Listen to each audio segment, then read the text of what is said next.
Good evening, ladies and gentlemen, and welcome to the SciFest webinar. I have the privilege of being your facilitator and host this evening. For those of you who don't know me, my name is Pavitray Pillay, and I currently work at the Worldwide Fund for Nature, WWF South Africa, and I work within the Business Development Unit. So first, welcome, and thank you very much for giving up an hour of your evening to spend with us. But I have to tell you, you're in store for quite an exciting discussion by four very, very enthusiastic and very, very smart folk all around a very topical issue. And today's discussion is the rise of South Africa's blue economy versus the need to nurture a sustainable aquatic ecosystem. So it's quite a mouthful, but I think at the end of this hour, you get quite a sense of whether those two ideas are mutually exclusive or whether they can actually work hand in hand. Just some housekeeping before we head straight into discussion. The session is going to take the format of a very engaging dialogue between the panelists and myself, and hopefully you, the audience. So please feel free to post any questions in the Q&A so that we can actually put it out to the panelists and we can talk through it. Comments as well are welcome, especially if the comment can lead to a question. If you are on Zoom, these are the tools you'll use. If you're on Facebook, there is a section on Facebook for people to comment. So if you know anybody who's watching on Facebook or you want to share it on Facebook as well, at the same time, please know that there is a comment section on Facebook as well. The format that I will take now is just briefly introduce our four panelists. And then, we'll take the discussions from there. So if I can ask the panelists, as I talk a little bit about your biography and introduce you, if you can switch your camera on. Our first panelist is Dr. Angus Paterson. Most of us know him as Gus, who's the Managing Director of the South African Institute for Aquatic Biodiversity, which is most of us know as SAAAB. And SAAAB is a research facility of the National Research Foundation. So I've known Angus for many, many years, and he's been in this arena and in this field for as many years, and he's very well known and respected, particularly for his work in marine research infrastructure and institutions. I know that Angus has done substantial and extensive work at SAAAB to kind of expand SAAAB's scope and reach, particularly around creating systems to facilitate access to research vessels, equipment, etc. And he's actually come up with some really new, innovative and impactful ways for inshore coastal research. And currently, Angus is also very involved in developing the NRF's 2030 agenda. So thank you, Angus, and very welcome. And thank you for giving up your time to be one of our panelists this evening. The second panelist, who I've actually known before she was a doctor, and she's still a student, is Dr. Francesca Porri. I remember Francesca many moons ago, years and years ago, and it's wonderful to see her again and to see how much and how far and how much has happened in Francesca's life. She is a senior scientist now at SAIAB as well, based in Grahamstown, and she received her PhD, I had to read this again, in 2004, which is quite some time ago, and has since contributed, we won't say it again, since contributed towards a substantial body of work looking at research on coastal and larval ecology in South Africa. And she's very passionate about working with students, building human capacity, working with her postgraduates. And she actually leads something called COAST, which is the Coastal and Ocean Sciences team at SAIAB. So thank you, Francesca, for your time and welcome to the webinar. And then my third panelist is Dr. Stanley Liphadzi. And Stanley is the Group Executive Manager at the Water Research Commission and an adjunct professor at the University of Venda. Thank you, Stanley. He actually is quite an impressive doctor. He leads the WRC's research and development portfolio that produces new knowledge and innovation for water and sanitation. And I loved Stanley's biography, which ends with, "I admire authentic and transformational leadership." So thank you, Stanley, and hopefully you'll throw some of that authenticity our way this evening. And finally, last but definitely not least, Dr. Judy Mann, I think Judy's known me since I was a student. And I've known Judy for many, many, many, many moons. And Judy has done some phenomenal work. She's been with SAAMBR, which is the South African Association for Marine Biological Research, in Durban since 1992. She was the Director of Education for 10 years, the Ushaka SeaWorld Director, and she was the first woman CEO of SAAMBR, which is fantastic. She's currently the conservation strategist of the association. And Judy, I mean, the list just keeps going on. And she's currently the president-elect of the International Zoo Educators Association. Judy's work on marine conservation, education, outreach, has behavior changes just exceeded in this country. And a lot of us know her and really, really respect her for that. So thank you, Judy, for giving up your time and for joining us today.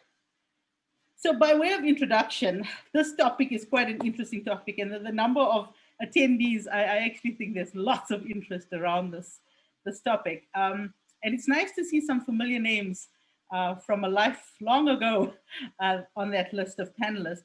And the first thing I just want to do, kind of unpack by way of pure introduction before I give the stage to my fellow panelists, is what on earth is this blue economy? Usually we dive into this discussion around the blue economy, but we don't actually really understand what it is. So I'm going to try and do it very briefly at its most simplest form, just to kind of get the kind of, you know, the juices flowing in your mind so that we can actually have that very engaging discussion. At its simplest, at its most basic, and when it was first kind of defined, it referred to a range of economic uses of ocean and coastal resources. And this included energy, included fisheries, included aquaculture, mining, and tourism. But it also included some of those ecosystem services that we know. So carbon sequestration, coastal protection, for example, from mangroves, etc. So initially, it was very much viewed as a mechanism for economic growth. And that was its starting point. But it's a lot bigger than that. And, you know, it's slowly grown and unpacked itself in various forms and shapes. And now it actually does include ocean stewardship. It includes reducing environmental risks, sustainable utilization of resources. It includes maintaining of ecological integrity and ecosystems health. It looks at effective management. So it's very, very, very, at the moment, very inclusive. Very theoretically, it's very inclusive. But at how we look at it is that it is beyond the oceans. Lots of people don't realize that, but the blue economy actually includes a lot of our freshwater systems. And that's because, as we all know, there's this huge interface between freshwater systems and the marine system through the estuaries. So, you know, it does have some link to freshwater systems, particularly when you look at ecological infrastructure, man-made infrastructure in rivers, when you look at man's impact on rivers, whether that be pollution, whether it means building dams, etc. These impact the blue economy and the ocean. So all of this, you know, kind of comes together as the blue economy being that one area that will look at environmental well-being, social well-being, human well-being, and still become what the term economy means, which is to generate goods and benefits. So this all sounds wonderful and all-encompassing. But if you look at a country like South Africa, it then begs the question, can we actually achieve that? And there are two particular questions. Is, can we achieve it given all the challenges and the current systems we have in place as a country, with all of our socioeconomic needs, with all its activities? Or do we achieve this at the cost of the natural environment? So I'm going to segue from there, and you have heard enough from me. I'm going to ask each of our panelists, starting with Angus, to give us 5 minutes of their thinking on whether the blue economy is actually at the cost of the natural environment and nurturing a sustainable, regenerative, and inclusive ecosystem, or if they're actually two very interlinked, and we can make them work as two very interlinked systems and derive benefit from a blue economy. So Angus, over to you. Thanks very much, Pavs. Certainly, I've gone through the attendees, and I think there are lots of people who are probably more qualified to be sitting in this chair than me. Some very esteemed older academics, as well as some very current academics and people from NGOs. So it's really a privilege to be sitting here to talk to you and for us to have this webinar on this important topic. The way I would answer this, Pab, is to throw it back to you and say, well, can we really not afford to not achieve a blue economy? I think that with the onset of the idea around a blue economy, with the traditional focus historically being orientated around a terrestrial economy and all the associated sectors, mining, farming, and all that, I think the world's historically looked at fisheries, which is an extractive industry within the marine environment, and marine mining. But the look now and the thinking around it is all around, as you say, the blue economy, which really gives us a chance to rethink things and to take a more inclusive approach. We're also a lot further down the line than we were 20 or 30 years ago. We've certainly got a lot of tools in the arsenal to help us achieve this. I think that the Sustainable Development Goals have certainly gone a long way and have taken a lot of traction within the environment and also within the economic environment and globally. So I think that the SDGs and the link to the blue economy is very strong there. So getting back to the point, can we achieve it? I certainly think that they are not mutually exclusive. I think that South Africa has got to make sure that we develop the blue economy in a sustainable manner. I've seen a lot of very exciting developments just since in the last decade orientated toward this. These developments have started off with Operation Phikisa, which is a government initiative to drive development. And one of them was the Oceans Lab.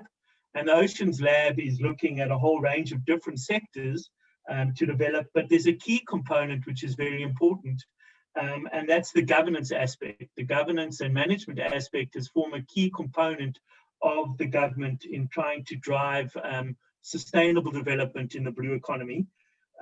So the governance has been part of the planning and part of the marine spatial planning aspect. I think the government and NGOs have all bought into the concept of a broader blue economy. We've seen NGOs develop and become part of the research environment. We've seen programs with industries such as SAAMBR, which is the South African Marine Research and Economic Forum, where one's talking to industry. We've seen new research programs being developed. We've seen DEF, which is the Department of Environment, Forestry and Fisheries, push through a Marine Spatial Planning Act. We've seen new SAACHI chairs, which are specialist research chairs in marine spatial planning. So there really are a lot of different instruments out there that are available for us to talk. And most importantly, through the Marine Spatial Plan, we've seen a real emphasis on a bottom-up approach, which takes us going out to the stakeholders and sitting down and talking to them to say, what are we going to do with our ocean space? How are we going to develop the blue economy? We already see some benefits since Operation Phikisa. We all know about the 20 new marine protected areas that have been declared. So I certainly don't think it is a binary choice or a zero-sum game. I think both can be achieved. I think that we've got to make sure that we use the instruments we have and that we all play our roles. We need the researchers to do their work. We need the NGOs to provide the pressure. And we need government to make sound decisions using science for development and sustainable development within the blue economy. So I'm quite excited about this space. I think that there's a lot of activity. I think there have been a lot of robust discussions, and that's great. I don't think South Africa can afford not to develop the economic side of the oceans or the coastal zone. I think it's imperative. We face major problems in terms of our triple challenge of poverty, inequality, and unemployment. We know we've got to address that. And the ocean and the coastal zone and also the freshwater areas provide us an opportunity to develop these. And I think with the instruments that we have and with the different sectors that we have involved, I think that we stand a very good chance that we can develop the blue economy. Thanks, Angus.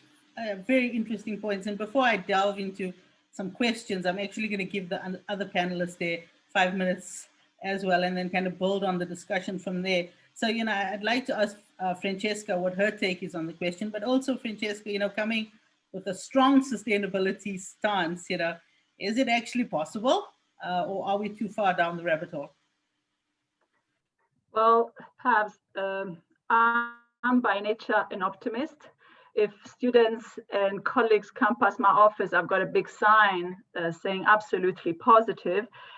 So I think that my answer, of course, is yes, a sustainable blue economy that ensures ocean health is possible and can be reached through a balance between environmental, economic, and societal objectives.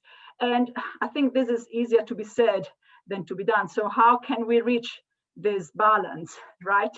I think I've read a lot, and I think I've made up 3 points. I've extracted 3 points that I think might be not just the ideal, the perfect recipe, but I think it might help that considering and providing this balance model. Number one, I think Angus has slightly touched onto this, but I think we should increase scientific knowledge of this complex ecosystem like marine and the oceans. It's a complex, fluid, dynamic environment where many processes and systems are deeply interconnected. So we need scientific knowledge and sharing of this knowledge in terms of increasing awareness and ensuring science-based decision-making. So this is my number one. My number two is increasing the use of novel alternative approaches, preferably nature-based. So we need to look at innovation that will take into consideration the values that are shared by different sectors and also different social groups. This is very important, and we're moving towards that part, that component into our research as well, to ensure both on one side, ocean health and human welfare. And finally, I also think that we need to increase, number 3 of my 3 points is increase bottom-up, participatory, community-based local ocean governance that needs to be more strongly integrated and balancing the, of course, necessary top-down national and international intervention, for example, of ocean commons. So we're moving from very coastal to the ocean commons for a long-term effective stewardship. But in these 3 points, and I go back to my little niche of what I do, in these 3 points I've mentioned ocean health. And before we were discussing, before we started the meeting, we were talking about sustainability and ocean health, where sustainability comes because there is a human use of resources. So in the context of sustainability and that is associated to marine ecosystem, this reflects the state of the health of natural ecosystem. And I want to touch a little bit more onto this. What is ocean health? What does this mean? So to set an example, I'm going back even closer to my comfort zone, the coastal environment where most of the research done by our research team is done. So if you transform natural rocky shore, right? I come from that context, working on natural rocky shores, and you change it in terms of building a waterfront, removing sea animals, organisms, plants. You take a lot of space away from these organisms that live in there. So it makes it difficult for these organisms to function properly, to function in a healthy way. So this creates like a domino effect, because the species, the organisms that are left there into this changed, transformed environment will struggle to get food, will struggle to grow effectively, will struggle to reach a size that will allow them to reproduce. With less food and less space, there is going to be increasing competition and risk for predation. So I'm just going to use even a further analogy, very current to everybody. We all know that if a person has a weak health system, will be more prone to catch diseases. And likely this will make the entire population more prone to weaknesses and sicknesses. So in a nutshell, the organisms that live in a marine ecosystem are driven by complex dynamics and connection. So in this case, further complicated by climate change risk that I'm not going to touch now on because of the time. So sustainability for me and ocean health refers back to the level at which human actions should aim not to break this delicate equilibrium, not to bring the ecosystem to a collapse state of what we say of no return, no back. You can't go back to anything. So this would compromise and brings knock-on effects that would affect not just the system, the ecological system, but also our lives, because we know how much services marine ecosystem provides to us. So this is, I'm sorry, I deviated, but I wanted to touch on to the importance of what is ocean health. Thank you. No, great. Thank you, Francesca. That's wonderful. And thanks for those insights. I think ocean health and sustainability and our reliance and our continued increased reliance on the ocean's resource is definitely something the blue economy is going to have to look at very, very seriously. And that basically, human activity via freshwater systems has an unbelievable impact on the ocean. That leads me nicely to Stanley. Stanley, you come from a freshwater area of expertise, and how do you see the freshwater system articulating within this blue economy, what we would normally put in an ocean system? Okay, thank you, Pabs. And let me start maybe by diverting a little bit and touching on some issues that have made us to be where we are. I think one should also understand that the population of the world and of South Africa is also growing. And also in South Africa, to put some perspective on it, is that we are also having a huge population of young people, and these young people have got no jobs.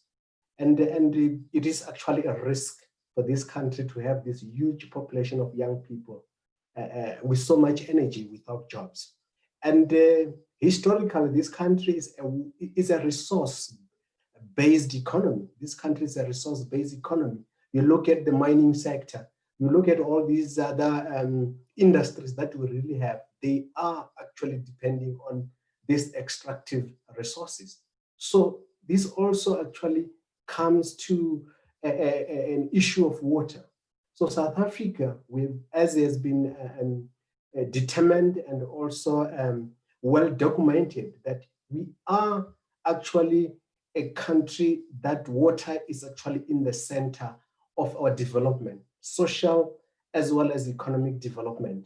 So therefore, our economy actually will really need fresh water, and as well as our oceans. We are lucky in the sense that we're surrounded. The southern, the eastern, as well as our western shores are actually propped up, or they are actually bordered by these massive oceans, or the ocean that we really have.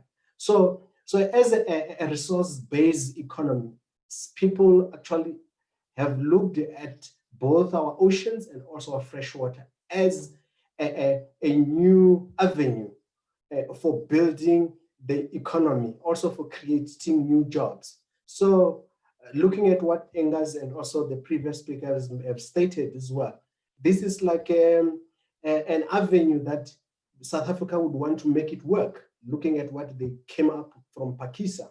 So freshwater or the inland water has played actually an important role in terms of driving the economies inland. But we know that there is a connection, as you said, a facilitator or program director, that the water that we really have inland, this is the water that flows into our oceans as well. And that's why we have got the estuarine environment. And the estuarine environment, as we know, we have to manage it also in a better way, because we have also our livelihoods there. The coastal communities also depend on those estuarine environment for their livelihoods.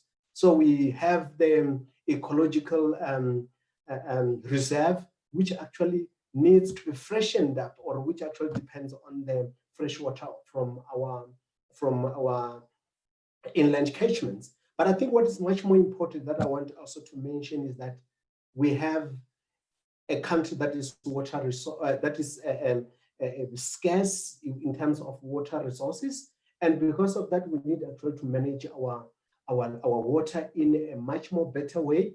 Our recent document that we have worked on and with different partners show that 50% of the water that we really have comes from 80% of the land cover, or the land area that we have in this country. And you see it's mostly in the eastern part of the country. And we also receive water actually to fill in the deficit even from the neighboring countries, due to the agreements that we really have, or we negotiated those agreements. And this water actually comes into to ensure that we can build our economy. We can ensure that we can also supply the domestic sector as well.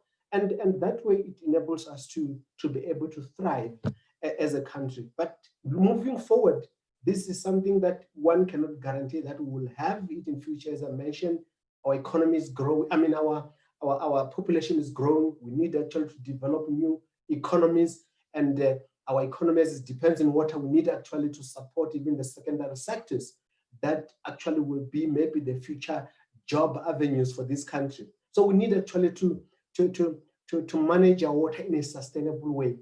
Let me also hook on what Francesca has mentioned. She said that sustainability actually implies, or is actually an indication that a human factor is actually come into that, because of that, there are some changes that will happen. There's pollution and so on and so on. But another important thing that one can also factor in sustainability is the issue of equity and accessibility. That's also very important. Looking at both the blue economy in terms of the oceans and also in terms of fresh water. These are issues that are important for people to remain eager to be custodians of these resources, and they take care of them. They don't continue to pollute them. They should own them. So let me stop there, Program Director. Thank you, Stanley. And that leads me nicely on to Judy. Judy, to have a successful, thriving, and effective blue economy, there's so many actors involved in that system, and it's not just top heavy. It kind of works its way all the way down to everyday citizens, everyday South Africans. And if you can kind of give us that view in terms of all these actors, and particularly the role that education will play, particularly the role looking at understanding how we all actually have a very important part if we want to make a blue economy successful in South Africa. Thanks very much, Pavs, and thank you to all the speakers, and thank you to everyone who's joined us and listening tonight. I think that because this is a SciFest, I'd like to put science at the center of this discussion and look at how we as scientists can contribute to really making the blue economy achieve everything that the other speakers have said. So I agree that achieving a blue economy that is sustainable and that is inclusive is possible, but to look at scientists as being almost like a center point, because we're at SciFest now, what do we as scientists need to do? So what is our role? And I think that our role has changed. So in the past, it was always good enough to do good research, publish that good research, get it out there.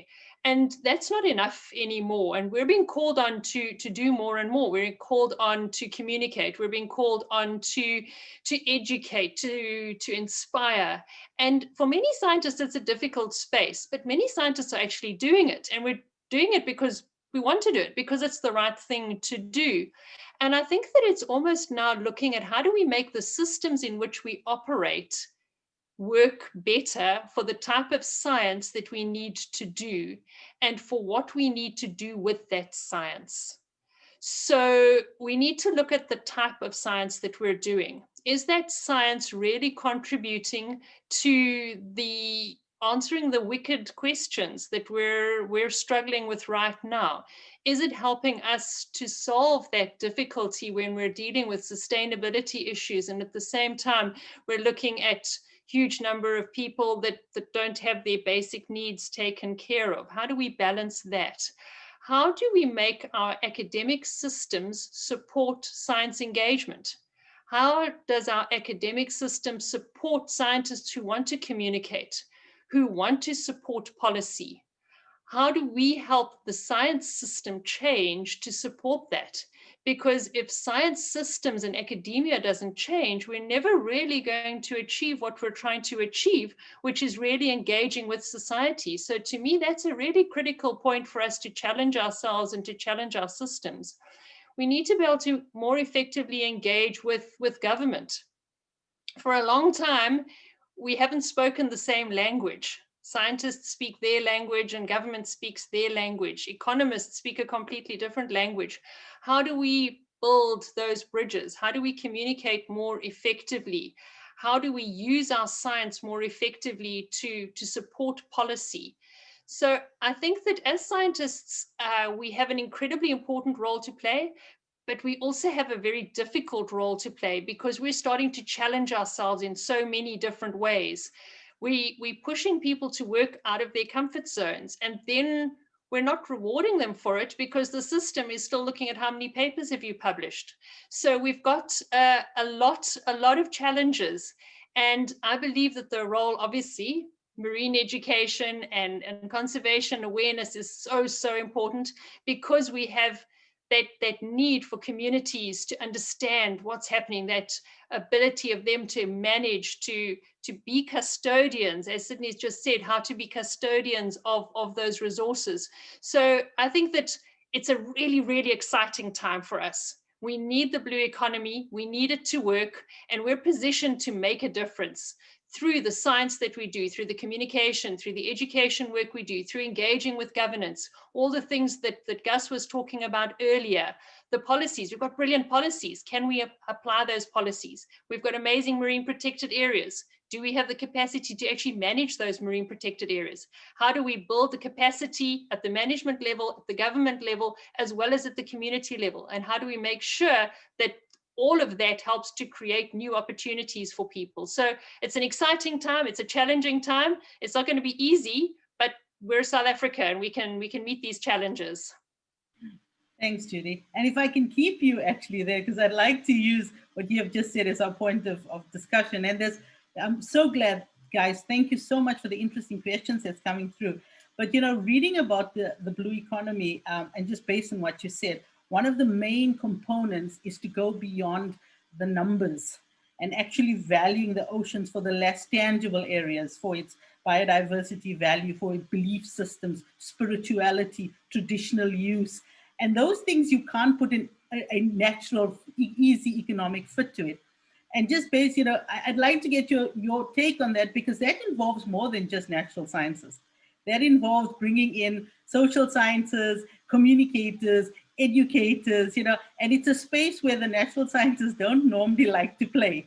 But unfortunately, we're all going to have to play in the same sandbox.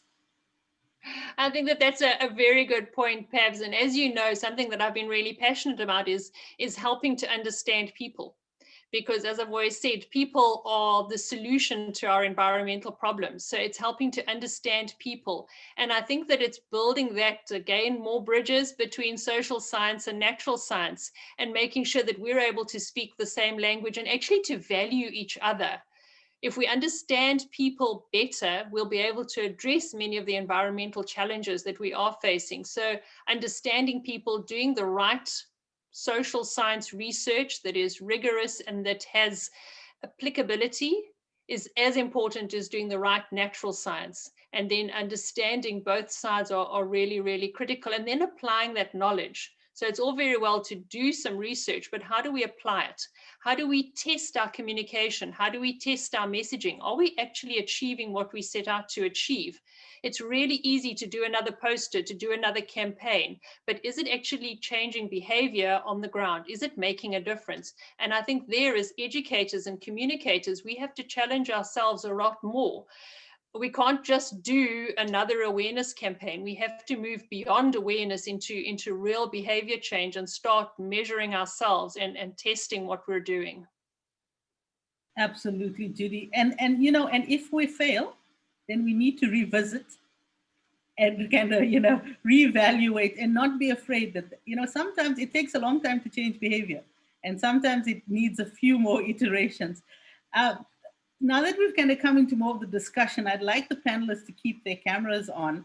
And Gus, I think I'm going to play devil advocate. Judy touched on this with you, and you mentioned all these fantastic instruments that are currently in place, you know, the importance around the political will and Operation Phakisa. But, you know, are we implementing?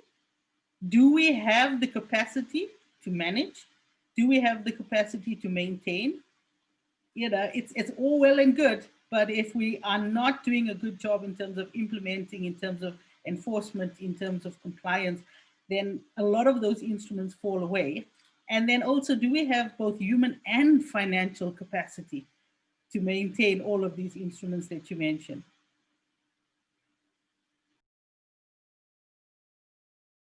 There we go, sorry. Yeah, I think a very valid question within the South African context. I think the first one is political will. So, and I think we've certainly seen that there is political will for the blue economy, and I think that that's included the governance and protection side. So it hasn't just been an industry one-way street. We've seen new MPAs being declared. We've seen new governance sectors. We've seen new acts passed for marine and spatial planning. So listen, ticking the first box of political will is not a bad start, because many countries don't even have political will to do this. So, you know, let's take those wins. Sometimes as South Africans, we can get a little bit overcritical. When we start talking about the implementation and things like that, yes, there's certainly capacity constraints in many organizations. But I've also seen within the South African context many leading areas. If we start on the research side, you know, the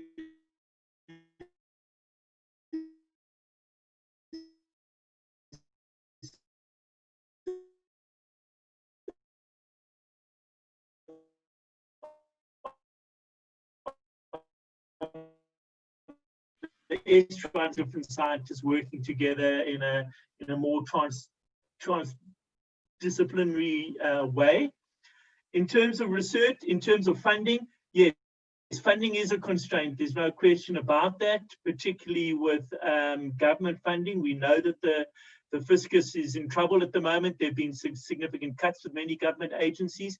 But again, in the last 5 years, I've seen the role of NGOs expand extensively within the South African context, within the oceans, and the role that they play, and also international funding. For example, the GTZ and the Germans are very involved with the Department of Forestry and Fisheries in terms of marine spatial planning for the country. So I think we've got to work wiser, and we've got to call on our colleagues and friends. In terms of institutional capacity on the compliance side at the local level, I think that that's a big challenge. I think that we've got a lot of work to do that. We know that South African municipalities have major capacity and governance issues. I look at the government at the moment, and I think they're well aware of that. that would probably, I would say, would be the biggest challenge in the country is the actual on the ground activity in terms of the management at the municipal level, at the park level, and the policing and monitoring. I think that the research aspect, the institutional capacity aspect, I think that those can be improved, but I think the building blocks are there, and I've seen some very positive signs in the last 5 years. So certainly not a train smash, lots of areas to improve, but the biggest one I think is on the ground capacity development. Thanks, Angus. And I'd like to call on the other panel members if you have any inputs on this, particularly since we all work in such different aspects along this very long chain that is the blue economy. Before moving on to any of the questions, and I don't know, Judy, Francesca, Stanley? Oh, go for it, Francesca. Yeah, if I may add, we were talking also about what could be needed to ensure blue economy. I think I touched earlier on innovation. Innovation is often driven by creative ideas and thinking out of the box. And sometimes I think that those skills are not really, they're intangible, but they're much needed. And so coming up with original approaches and facilitating more direct discussion between not only different levels of society, but even within the same type of context, like among scientists, talking among different groups. You brought in artists, you brought in social scientists, you brought in engineers, you brought in biologists, microbiologists, etc. It takes, as scientists, we are kind of getting used to this, but not for all categories. So there are still some sort of stigmas that, oh no, I'm not going to work with them because they're not doing real science. What is real science, or what type of knowledge should be incorporated? The local knowledge also from communities, when we were talking about bottom-up type of involvement. Some of communities, coastal communities, rely and have relied for centuries on certain resources. So the knowledge is very important and could help making this sustainable use of these resources continued. So I think like original skills are needed in the countries. And when Stanley was talking about this country's young, well, maybe throughout different grades and levels of education, we should promote that type of thinking and critical thinking that should come out to facilitate this intersectional dialogues. Yes, thanks, Francesca. And you know, mentioning Stanley, there's a really interesting question on a few points that you've made from Nikki. And Nikki says that, you know, water management is definitely an issue of sustainability. And she ties it very closely with population management. Yeah. And you know, she's spot on. Water is a scarce resource. You know, the Western Cape went through one of the most horrific times. You know, the day zero experience was horribly unpleasant. The Eastern Cape had a very similar experience. You know, and yet most of South Africa does not necessarily have access to clean water. You know, there's still issues around water accessibility. And what exactly, you know, Stanley, is your take on the future of our water resources, equitable sharing of that resource, but also understanding how important our strategic water source areas are to the blue economy? Yeah, thank you. Thank you very much for that question. I would start by saying that I think South Africa, yes, we have got limited water resources. We don't have infinite water resources like other countries, like the US, maybe where one of our partners come from in Virginia. They've got this big river there next to Washington, DC, which actually separated them. So they've got so much water there. But in South Africa, we don't have such kind of rivers that are so huge. So which actually boils down to how do we treat and how do we behave in terms of the using the resources that we really have. One of the most important things that we have learned recently is the issue of partnership. Partnership in science as well. So you see most of the institutions that they have embraced this notion of partnering, either in conducting research from the whole value chain of research, from basic research to developing IP or innovation. When they work together, they always come up with something so useful, something which is very impactful, because research and development and innovation is about impact. It's about changing people's lives. It's about taking people from their own poverty, bad situation to prosperity. That's actually very important. That's what science actually should actually do. And one of the important things also in partnership is also in implementation. We have also experienced it in the Water Research Commission. I've got Bonani here as a participant. Always we talk about these issues, that you can come up with good policies, you can come up with good innovations. He has got what we call, he promotes the mini SAAS, the ecological infrastructure, which is actually a nature-based solution, without going out and partner with government, going out and partner with communities, ensure that the policy makers and also the academic institution, the experts at the university come on board. It's very difficult to implement and come up and have impact of what you have invested in. So even Angus, actually, I've got a good relationship with SAAMBR. He always shows us how they go out and they talk with communities and involve them in the program. That is actually very critical for us to be able to implement our policies, to implement science as well, to ensure that our science and even our initiatives have got impact. We can change the situation. We can create jobs. We can create a new hope in our societies. Another important is also in funding itself. We should actually come together as institutions to fund together, not only fund research alone, but also fund implementation. It may take a lot of time, it may take a lot of money, but with the WWF, with your global impact, the government, and so let's come together, we can be able to change situations. Thank you. Thank you, Stanley. And then Angus, I'm gonna come back to you, because you gave a very emphatic yes. We're well on the way in this blue economy, and there's a question asking: have we shifted the needle? Have we actually shifted the needle on the blue economy, particularly when it comes to those challenges like job creation, livelihoods, poverty, food security? Have we even started to shift the needle? Yeah, I think perhaps to be positive, I think in South Africa we have to be. I think we've got some major issues, some very deep historical legacy issues.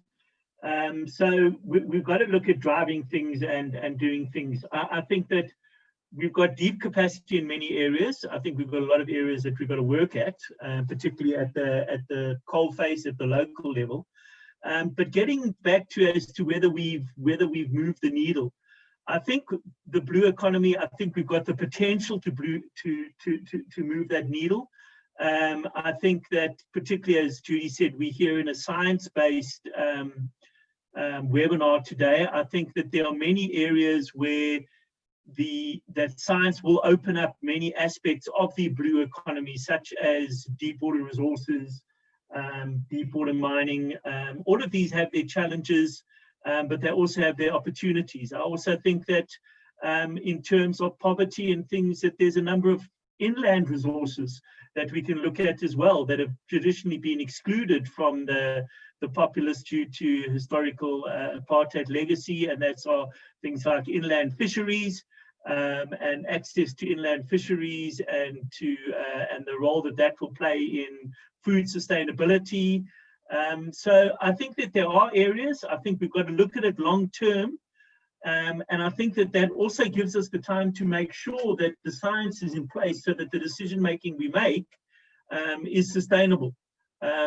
So in some areas, I think we're playing catch up, but in others, I think there's a lot of room for innovation in science, for long-term thinking as to how we're going to cope with new deep water techniques. I think that's it's a big aspect of South Africa. We have a very big EEZ, particularly down in the southern oceans as well, and we're going to have to learn as how we sustainably manage those. So I think the needle will shift, but I think we need to think long term. Thanks, Gus. I don't know if anybody else on the panel has a few points they'd like to share on that. If not, Judy, there's quite a few questions coming on around behavior change, and particularly around language that scientists use in communication. And then, you know, how do you measure? What are your indicators for measuring behavior change? And I mean, you know, you mentioned something so early, and that scientists need to rethink. So there's behavior change that has to happen at that level, as well as of that micro level within the academia and science arena, but then also at this macro level where we want to drive towards a very, very impactful blue economy that's actually giving us benefits. I think, yeah, thank you for those questions. I've just been having a look at some of them. I think the first one revolves around language, and is the language of science good enough for communicating with people? And I think that it's something that I always include in my science communication training, what scientists say and what people hear, because often what scientists say and what people hear are quite different things. So it's understanding what our language means. Field trip does not mean holiday. Just putting it out there. So but it goes much further than that. So it's understanding how our science is perceived and understanding how we portray ourselves as scientists, and then looking at how we communicate and the importance of working with others that maybe communicate better than us. But lots of scientists actually are pretty good communicators if you give them the chance. And if you give them the chance to be rewarded for it as well. So it's not a financial reward, but it's the time, it's the opportunity to do it. So often scientists can communicate. Not all scientists should communicate. Let me put it out there. There are some scientists who should rather not go and do presentations because they don't really like doing it and people don't really like listening so much. So a lot of scientists are really good at communicating if you give them the chance to do it and if you give them the tools, because it's something we're passionate about. How much greater can it be to share your passion with people and they really understand you? That is something really important. So I think that we do talk different languages, but we can learn to communicate more easily with each other. So across the science space. And then the second question was about behavior change. I think that the world has gone through the most incredible behavior change experiment in the last 8 months. Who would have thought we'd be going to work wearing masks? And we are wearing masks because we have to. It's a behavior change intervention. Many of the behavior change theories that we work on actually initially came from the health field. So it came from understanding how to help people stop smoking, all of those sort of health interventions. So COVID is giving us a chance to learn a lot about behavior change. It's showing us that behavior change is difficult. It's showing us that behavior change means a lot of slow interventions. It doesn't happen instantly. It shows us that different people relate to behavior change very differently. Angus's students are really not taking the whole thing very seriously by the looks of it. Some people are taking it incredibly seriously. So we're dealing with different people. We're dealing with people with very different values. How do people with different values change their behavior? So we're learning a lot about behavior change. We're looking for those indicators. We're finding them in some fields. In some of our programs that we've done, we've actually been able to measure behavior change on the ground. So people changing their behavior, and we can measure that. In some cases, a point that quite a few people have made, and that is the concept of time. We're not going to change behavior instantly. Behavior change takes time. Anyone who's ever tried to lose weight will know that sometimes you relapse, sometimes you don't get it right the first time. So changing behavior is not something easy, but it's something that we don't have a choice. We have to actually start looking at our behavior towards the environment, towards nature, and that's fundamental to the future of the blue economy. So I think it's tough questions, But I think that there are questions we're ready for, and there are questions that we want to tackle. So it's an exciting space to work in, a very frustrating space to work in.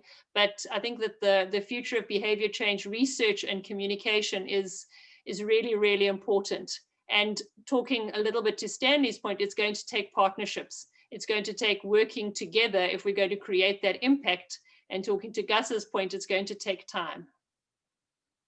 Absolutely. Thanks, Judy. Yeah, I mean, for big transformational changes and actually to move from just changing your behavior, responding to a crisis, to changing your behavior, to making a habit, that is definitely going to take a lot of collective action.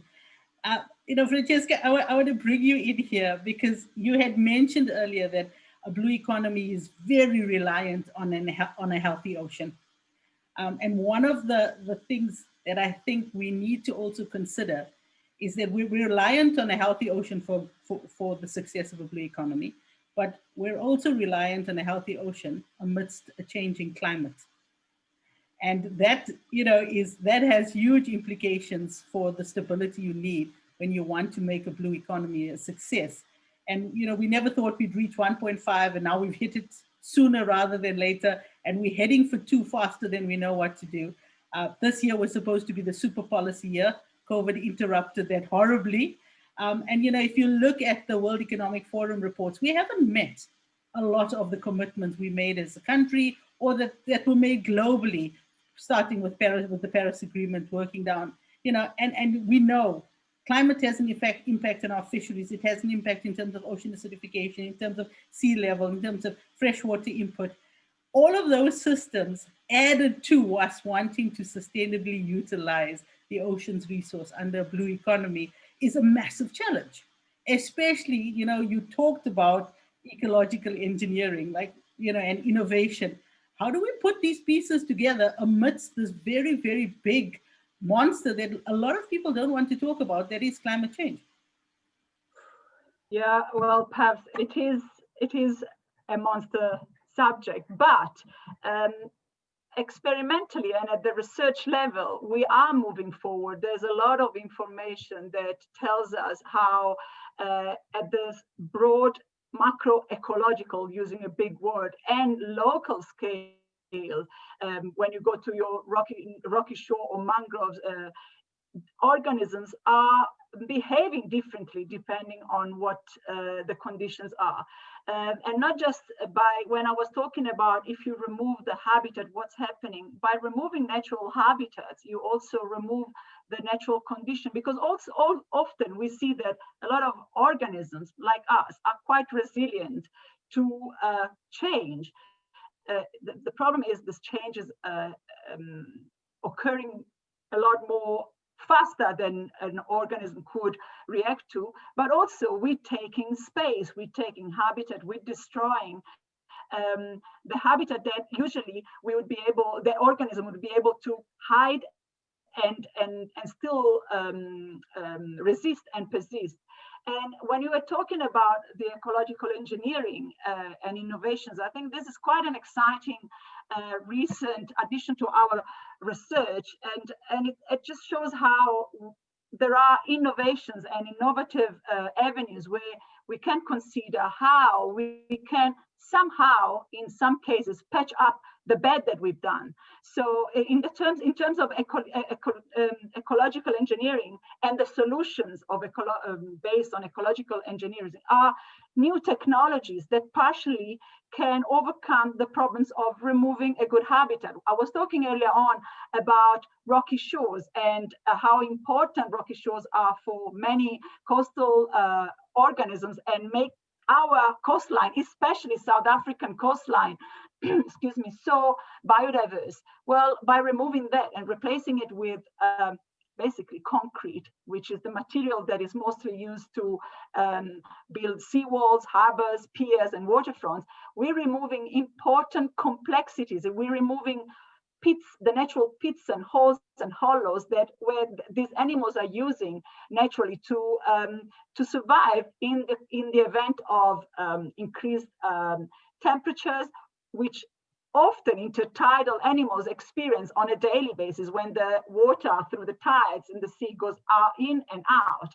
So by removing this, we basically transforming the environment and providing a flat, boring environment, not just to the eye to look at concrete, but also to life, to sustain life on the rocky on the coastal ecosystem. So by adding these new technologies, which often are made of a variety of material, but usually eco material and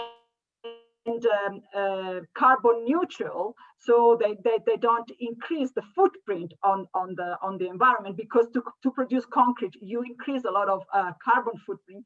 You add intricacy, complexity that favors the natural biodiversity to reestablish, and so partially you can in a way rejuvenate these artificial systems and ultimately enhance coastal biodiversity and overcome a little bit to the climate-derived problematics of sustaining life on this coastal system.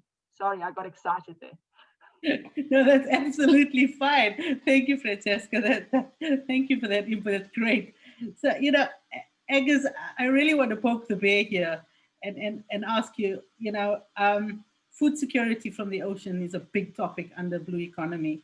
For more than one reason, in that we're looking at the effects of land-based protein, with climate, particularly around beef and other forms of protein.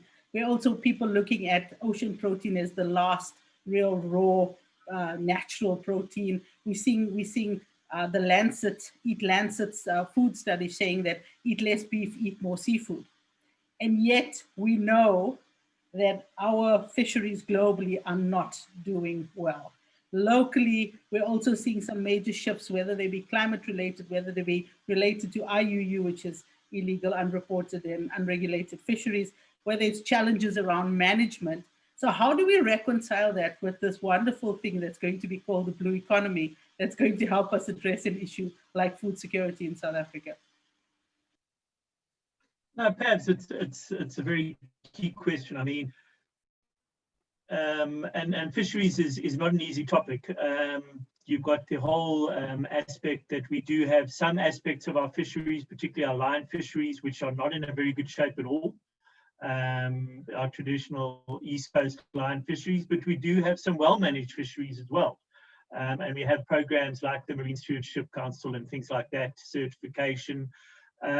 So I believe that in terms of our fisheries, we have some that really do need to be recovered. I don't think that we have that many that are underutilized, and I think some that are sustainably managed. I think that the areas that we've got to start thinking in is around aquaculture and mariculture. I think immediately people will shout that we have a high energy coastline and it's not going to work.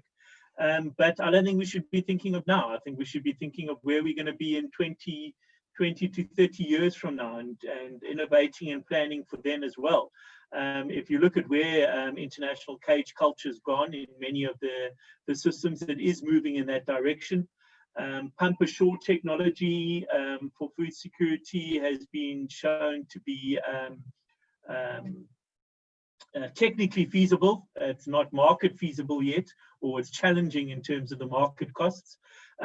We have industries such as the abalone industry that is doing quite well. So in terms of straight food security, I think that, again, we've got a mixed bag. I think we've got opportunities. I think we've got areas we've got to manage. And I think we've got areas that we need to innovate.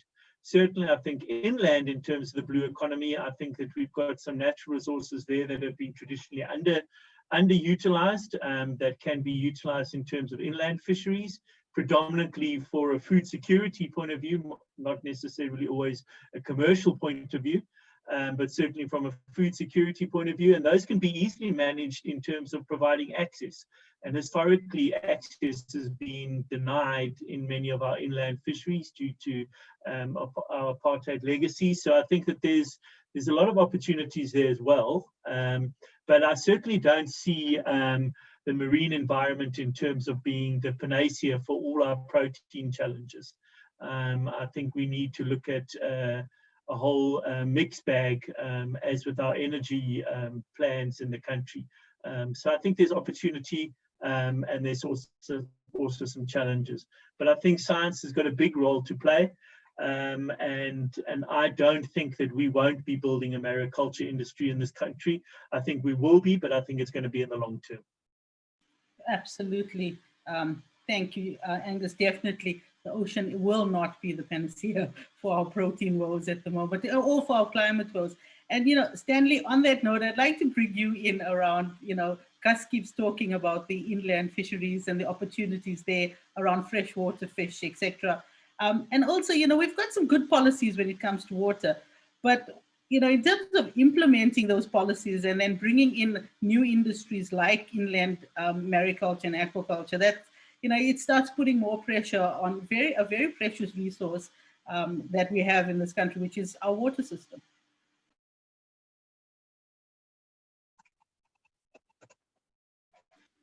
I think you got to unmute yourself, Stanley.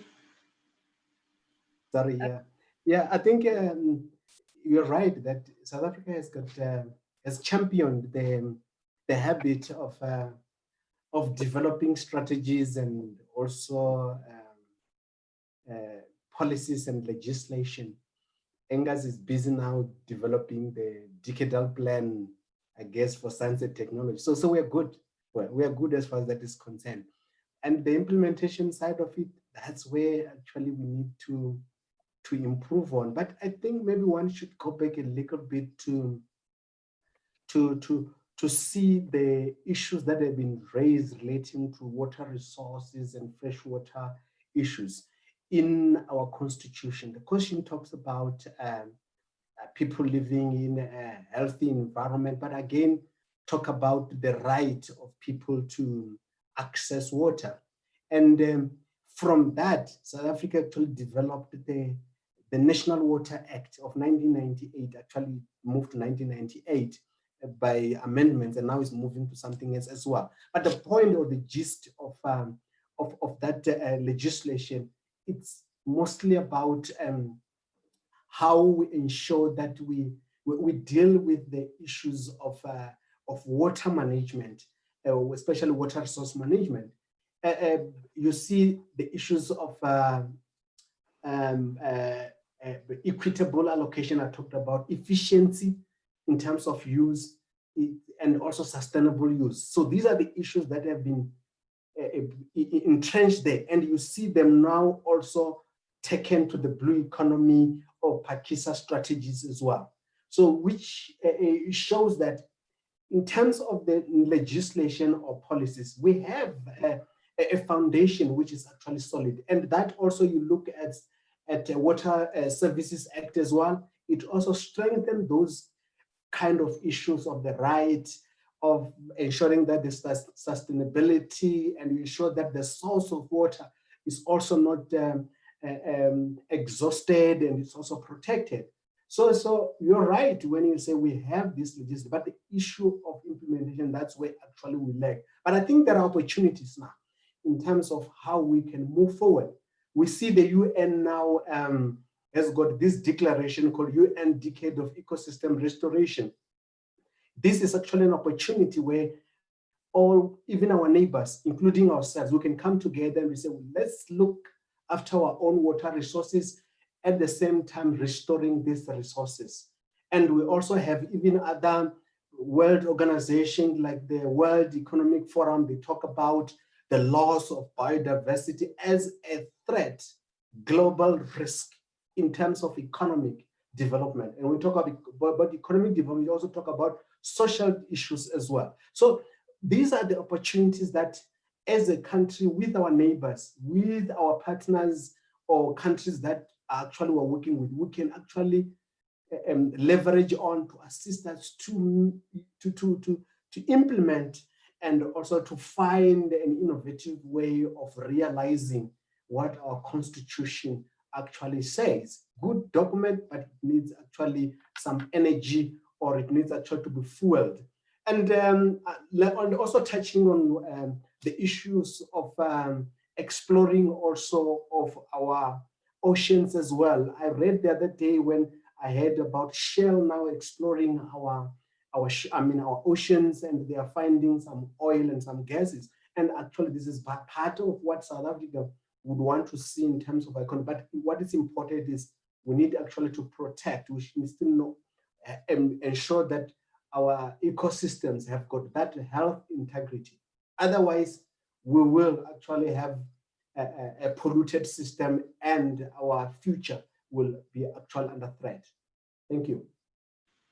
Yes, thank you, Stanley. I think I'm going to take one more question before we start wrapping up. And it's from Bonani, who makes a very interesting point, and to Stanley's point around pollution, is the plastic issue that we're facing, both within our freshwater systems, but also within our ocean systems. And, you know, Bonani asked, like, how do we then kind of make a circular economy for plastics fit within a blue economy, knowing the insurmountable problem we're facing with both plastic pollution, but also with just generally plastic consumption in South Africa. I don't know who wants to take that one. Judy? Okay, that's Judy put her hand up. Judy didn't put her hand up. Judy just unmuted by mistake. Judy got voluntold. Yeah, something like that. So the plastic issue is something that it's become very, very topical, and with good reason, because we are suddenly realizing that the plastic pollution is in a way a little bit like the way we've treated the ocean. So we've treated the ocean as a massive food source. We can just keep taking and keep taking and keep taking. We've realized now that there are limits to our fisheries. We thought that the ocean was a massive dump. We could keep pumping out our pollution, our plastic, etc. Now it's starting to come back to us, and we realize we've actually gone too far. So the plastic pollution issue is like a demonstration, a representation of so much of the way we treat our environment. Climate change is one of those things where we haven't yet really seen the impact. It's like plastic was maybe 50 years ago or 20 years ago. It was going out there, it was happening, we just hadn't seen it yet. Climate change is happening, we're just not seeing the impacts on us personally right now. So the plastic is almost like an opportunity for us to catalyze action. The trick is now to actually work out what action are we catalyzing, and it's catalyzing it at multiple levels. So it's looking at the industry, it's looking at the plastic we produce, and then it's looking at how do we change our behavior.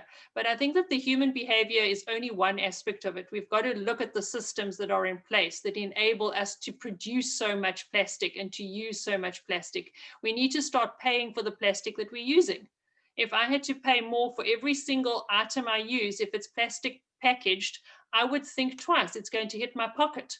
That's going to change my behavior. So we need to look at the entire system right from the top in terms of our plastic use, the production of plastic, and that's the only way we're going to get it into a circular economy. We've got to look at the big picture. Changing each individual person to stop using straws is brilliant. It's really, really important. It's making us think, but we've actually got to look at it at a systemic level, much, much higher up the chain.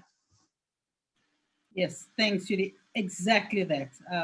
You know, it's become such a problem that unless we have major transformation along that entire plastic supply and value chain, it's you know, we will keep having beach cleanups, which unfortunately are end of pipeline, which is not what we want to constantly do. Angus, you're unmuted, so are you ready to jump in this conversare, or are we leaving it at that? All right, well, thank you, everyone. That was fantastic. And thank you to the audience as well for some really interesting questions. I would like to ask each panelist to just give me 2 sentences on whether, I mean, you've made it evidently clear that we're more than capable of developing a very successful blue economy in a sustainable, equitable, and inclusive manner for both societal and environmental well-being. And, you know, I just want your parting words within this topic, but also, you know, if you feel there's one last thing you'd like to leave our audience with, please go for it. And then after that, we'll close. All right, Angus, do you want to start? Yeah, I think, you know, I think that we need to look forward, we need to look long-term, and we need to look positively. And I think we've also got to look to each other to make sure that this happens, whether it's the NGO sector, government, private, civil, international partners. We're only going to be able to do this as a team. The government's not necessarily going to have the money to be able to do it. And we're going to need all the actors playing an active role. What we do have is a chance to do something. And if we don't get it right, we will only have ourselves to blame. Thank you.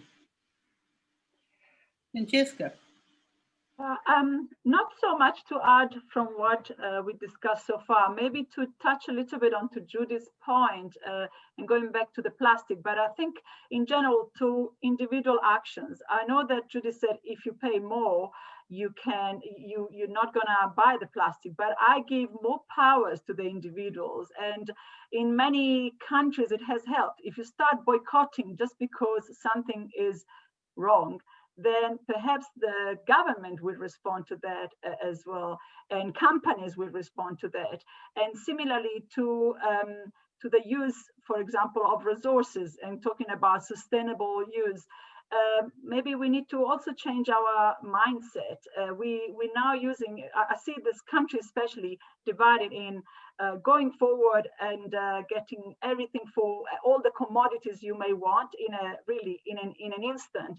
This consumerism is so, where everything is so easy to get, and on the other side, people that cannot get food, they cannot make it, they are on the brink of food insecurity. So this individual choices, and together with, of course, all of the other themes and topics that we've discussed, but I think individuals' awareness on what is wrong and changing individual behaviors will kind of meet with the government and with the society and with the companies halfway, so that we can just move forwards in a more sustainable way. Thank you, Francesca. Stanley?